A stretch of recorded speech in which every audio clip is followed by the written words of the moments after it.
Today I'll be talking about episodes 4 through 6 of RuYi's Royal Love.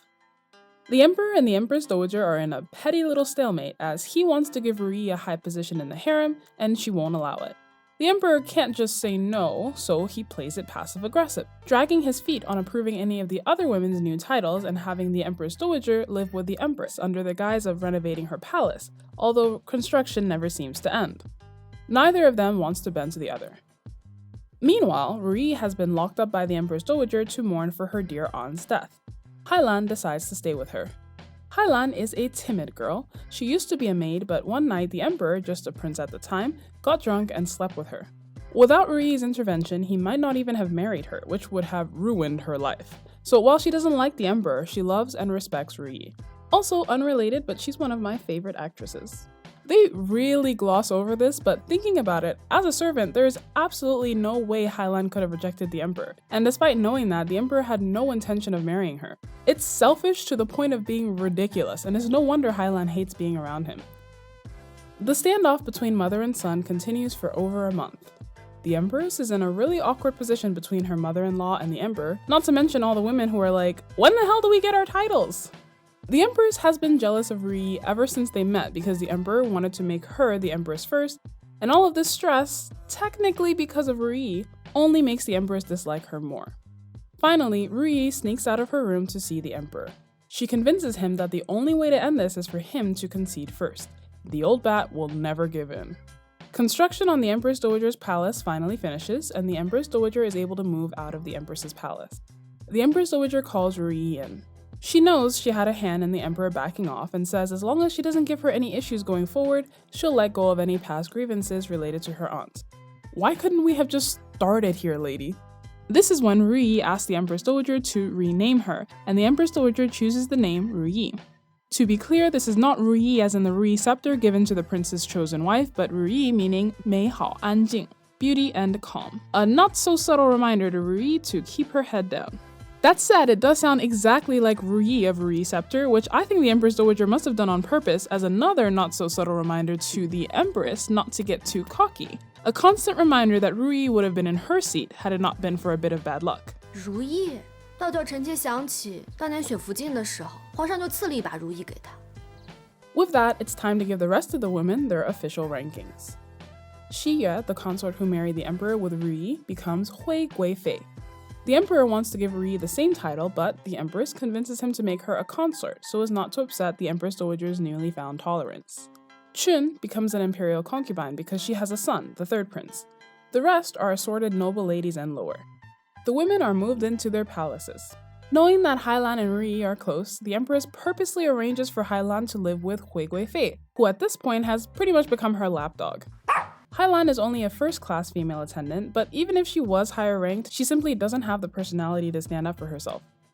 Hui needs the Empress's favor, so messing with RuYi in any way, even just through her friends, seems like a good way to do that.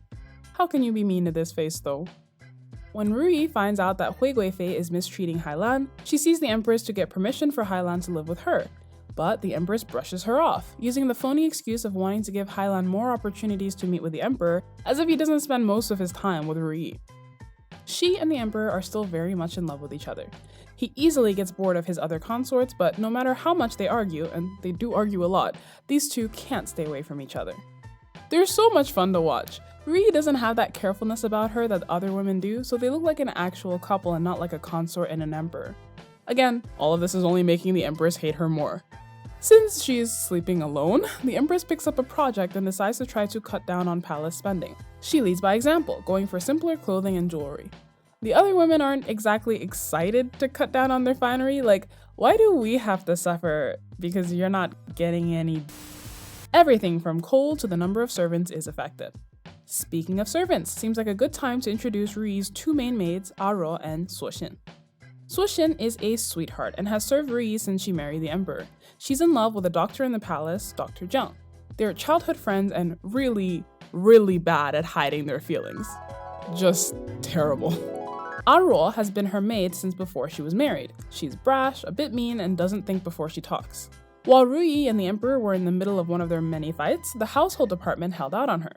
She got cheaper things, or sometimes they cut her rations. So is the ebb and flow of the household department. If you're the favorite, they want to curry your favor by sending you extra things and the best quality. But that extra has to come from someone who isn't favored. Most of the women understand this, and their maids at least pretend to be gracious when their mistresses get favor and the household department suddenly remembers to send them good quality items. Not Aro. She makes a big show of being offended that the household department would dare send such trash to RuYi when she's clearly the favorite. Suishin tries telling her to shut her trap, but she won't listen. 没错。好姐姐，咱们该走了。皇上待我们主啊，那就是与众不同。